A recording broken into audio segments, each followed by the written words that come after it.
I want to know about the six steps to living your dreams. What is it? Yeah, so first there's a prerequisite, and the prerequisite is to accept where you are and just to like love and accept yourself where you are right now. Because if we try to change from a place of like fighting where we're at and like, oh, there's something wrong with me that I haven't accomplished it yet, and like I just have to like get to it, then I feel it's almost like you're fighting the reality and you haven't let yourself fully land. And so there's just some magic that happens when you just like land on the ground and then like you can spring up from there. Good. So I like this. So if I'm going to live my dreams, my starting point is accepting where I'm at now. Being being real and accepting really the reality of what my life or situation's like now. Is that what you're saying?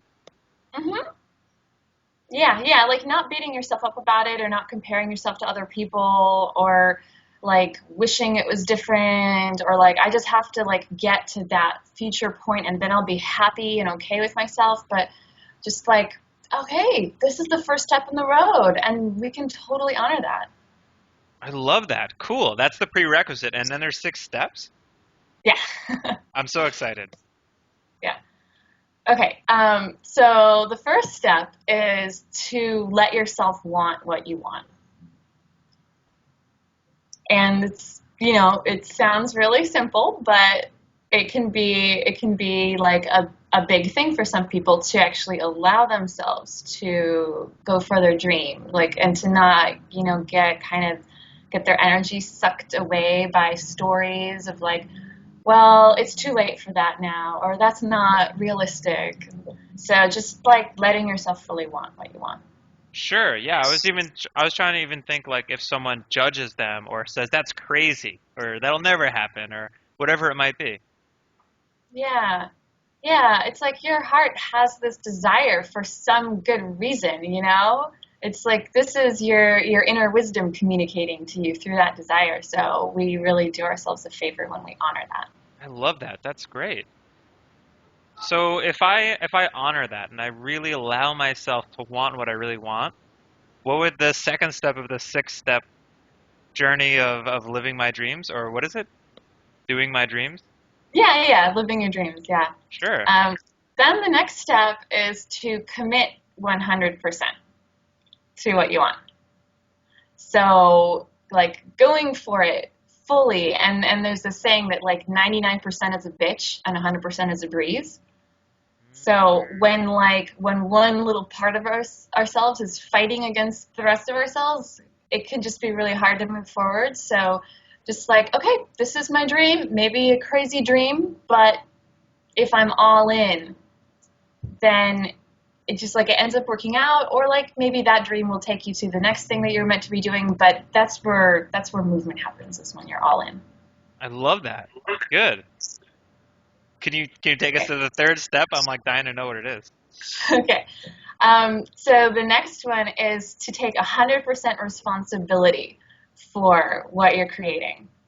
So without like blaming yourself, this is just like empowered responsibility. Like take all of your power back from wherever it's been, any kind of stories of like, well, I can't do this, or I'm not good enough. Just like take 100% responsibility for just like birthing this idea into the world. Yeah, okay. So what if there's like a circumstance or something in my life that it's not my fault or it's not is that separate or are you saying take responsibility for everything or take responsibility for the idea, the wish and that? Yeah, I mean, I think that like we're really well served when we do take responsibility for everything Like that is everything, manifesting right? in our lives. Yeah, yeah, but I think especially like if you're trying to make something happen and like running into some kind of snags or whatever, just like take full ownership instead of because you give your power away when you don't take full responsibility, and we create like more easily these awesome things that we want to create when we're in our full power. So you just like if you're up against some difficulty, then being like, okay, I'm the one in charge here. I'm the one who's birthing this new concept or this new idea or this yummy, delicious thing I want in my life. So what can I do? What can I tweak and change to keep it moving forward? I love that. Yeah, I Yes. get it. I love it. I think that's great. And Hmm. that was step three, right? Yeah. Okay, cool. Yeah. And so the next step is to take new actions. And so this is kind of like, very, very similar, like steps 2, 3, 4, just kind of like slide into each other. But I think it's important to remember that, like, you got to do something totally different if you want to create and call in and manifest something totally different from what you have now. So, like Einstein's theory of insanity is doing the same thing over and over and expecting a different result. So just be ready to do things really differently and just like commit to whatever life changes or mindset changes need to happen. Sure, it's kind of like allow yourself to experiment, try something new, right? Is that what you're saying? Yeah, Like, knowing that that's part of the process. That if you're trying to create something that hasn't happened in the world yet or hasn't happened for you yet, then it's like you need to be a new being ki- to yeah, yeah. It's almost like getting out of your comfort zone, getting out there. Like it's, exactly. and Yeah. that might be hard for people. Maybe I'm afraid to take a step in this direction I've never tried before. Maybe I'm not sure what'll happen if I do a certain thing. But exactly Exactly. what you're saying is well, if you just keep doing the same stuff, nothing's going to change. If you want the change, try something new. Totally. Yeah. Yeah. And you're bringing us directly into the fifth step.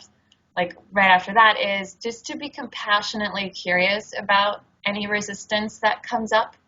Like if there's fear, just I like to think of just like holding the hand of my fear. Like if fear comes up, it's like, okay, there's that, young part of me that, got wounded in some way in the past. So let me just hold her hand through it. Not like, oh God, it's scary and I can't go forward, but like, okay, little one, take hold of your fear by the hand and just like bring it along um, and just be on the lookout for resistance because we can just get comfortable in a discomfort sometimes. Like we just get used to how things have been, and like these unconscious parts of ourselves that are just oriented towards survival. They're like, hey, I'm alive. That's good. It's all good. I'm keeping you safe. Look at that, you're alive. And so they can kind of like start to like get a little rowdy when we start to go in the direction of something new and like new growth and expansion. And so like resistance shows up sometimes as just like tiredness or fear or just like lack of confidence or comparing yourself to other people or sometimes like getting sick, like right when you're about to launch something new and big and beautiful, like your body might shut down and Right? just Or these. for me, I just lost motivation like 3 days ago. And I was like, what the heck happened? Like I was feeling good. And then for me, it was fear. And that's why I brought that up. It just kicked in. And Yeah. the thing I keep thinking is, oftentimes these things, whether it's any of these things you're talking about, it's sort of the way we experience it. It's as if it is who we are. Like I'm feeling afraid. I'm feeling whatever it is out of my comfort zone or unconfident. And when you talk about holding hands with that, it's a different sort of relationship. It's sort of an acknowledgement and recognition of it, or a resistance is another one, and kind of just a different relationship than when you just feel it and you feel that you are that, and it's Hmm. less control or less. I don't know. Is that Yeah, you know what I'm saying? That makes perfect sense. Yeah, because it's like when we just let that fear voice take us over, then it's kind of just like living off of your life force and running your life for you. But you can get in touch with that big picture kind of consciousness that can have space for the part that's afraid, and then it can have space for the part that's also like hopeful and excited. And I like to say that it's actually a really good sign when you feel afraid. It's like a good sign that you're going in the right direction, because you're going in the direction of expansion and growth and new possibilities and just new things that haven't happened yet. And it's the unknown. And it's just beautiful to let yourself like go along for that ride. And it's just so human to be afraid of the unknown. Even if the unknown is going to be awesome, it's just so human to have that fear. Like, wait, but we're changing what we know, and like we're really comfortable right here. Right, exactly, because it doesn't feel very good when we feel it. It feels, oh my God, like stop or something. Mm-hmm. That's Yeah. cool. But tell. I'm dying to know what the sixth. Is this the last step of Yeah, six living one our is the dreams? last. Actually, and he just reminded me of like one more thing. Like this is like a little tip for what to do if the fear comes up. And this is from Fritz Perls, who's this like old Gestalt therapist, who said that fear is just excitement without the breath. Ooh. So yeah, so just like breathe into it. It's like, okay, I'm alive. There's a part of me that's feeling stretched, but just like breathe some space into that, and I think it becomes easier to move through it. Yeah, I like that because when I'm afraid, I'm holding my breath, or I'm breathing shallowly, or I'm a little tighter, a little. I don't know if that's what you're saying, but that's what resonated with me. Yeah, yeah. Okay, and the last step, and sometimes people don't even realize that this is important, but I think it really is, because so the last step is like when you've accomplished that like next level that you've been working so hard for. Sometimes when it's so new, it can be a little hard to own it.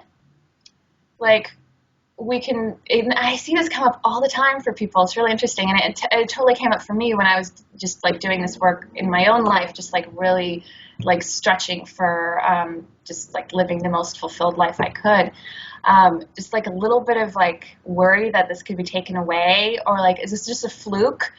Like I'm probably gonna have to go back to struggling in a few months, right? Because this can't like really be for real. And so to like really let it land and integrate, let yourself know that you created the change that's here, and it's not going to be taken away from you. And just to really own your own power as a creative being, that like just to like remind yourself like, okay, I created this. I can create more things. This is part of my reality now. Yeah, what keeps coming to my mind, because this has happened to me, is I feel like I don't deserve it. Like I Mm. could have wished for and wanted the most amazing thing, and then it comes, and then I feel like, wait a second, all this money is for me, or this wonderful human being wants to hang out with me, or whatever it is, and it's such a radical shift when I'm so used to a pattern or a past where I didn't have that in my life. Mhm. Yeah, yeah. And so that's like kind of like those like last dredges of that resistance of that old identity and that old self.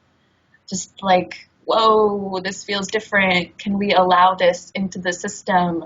Because yeah, so just like, just working with it is just like the last little bits of resistance, and just like breathing in the goodness, and being grateful, and like writing down what you're grateful for, writing down what you appreciate about yourself, just to kind of like bring those ideas into your consciousness. That's phenomenal. So can you just do a quick recap of all six steps just so it's kind of all hammered out like right in a line? Hmm. Okay, so first is the prerequisite of just accepting where you're at without judgment. Then step one is let yourself want what you want. Step two is to commit 100% to what you want. Step three is to take 100% responsibility for what you are creating.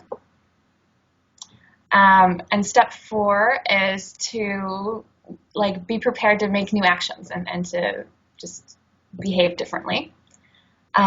Step 5 is to be compassionately curious about the resistance that will come up and find a way to dance with your resistance in a friendly way. And step 6 is to really integrate and own and embody what you created.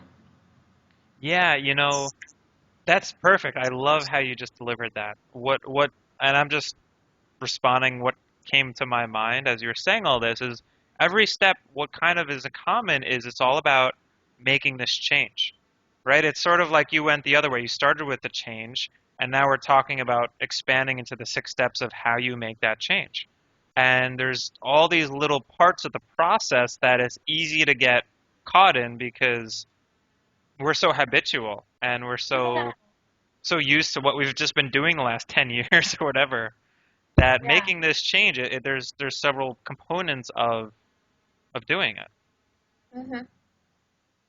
Yeah, exactly. And so I think it's helpful to just like have a little roadmap for what you can expect along the way, and just knowing that like we're always changing and evolving, and like even like all of our cells and all the molecules in our body like get switched out. I think it's like in 7 years or something like that. And so, but yet we feel like the same person, but we're so much more fluid than we imagine ourselves to be. Yeah, and so in terms of living your dreams, what would you say to anyone who's watching this video? What would you say to them? What do most people believe or not believe or think, or what's something you can Uh, say that is going to empower us? yeah, I think that listening to your heart and following your dreams is the kindest thing that you can do for the planet, and just the most meaningful thing that you can do. Because I think a lot of people sometimes have like a thing about like, am I being selfish if I let myself want this? And so I love that quote by Howard Thurman. It's like don't ask what the world needs, ask what makes you come alive, because what the world needs is people who have come alive. And I just think that's so true. Like we all want to live on a planet where everyone is just radiating their heart and their light and doing what makes them feel most alive. And like that's going to be the best for everybody.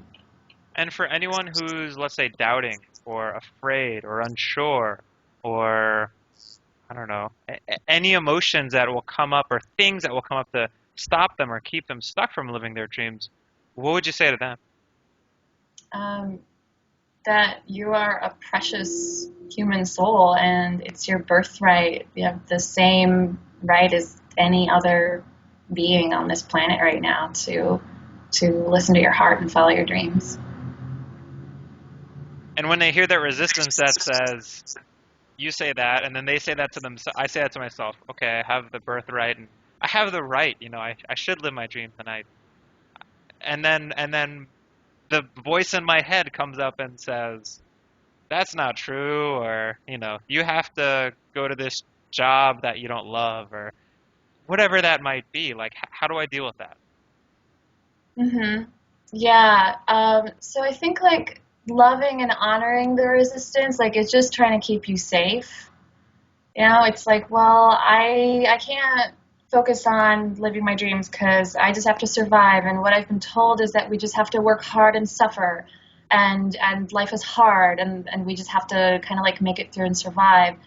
And so I think like this is a deep, deep imprint on the collective psyche of humanity, because we have been struggling, for so many years, and like our ancestors, and for thousands of years, it's just been like a fight to survive. And even like, things that we have today, like modern plumbing, that hasn't even been around that long. And so it's like, so there's this really powerful, idea, kind of like a powerful meme still in the psyche and the human unconscious of like, well, life is hard and life is a struggle.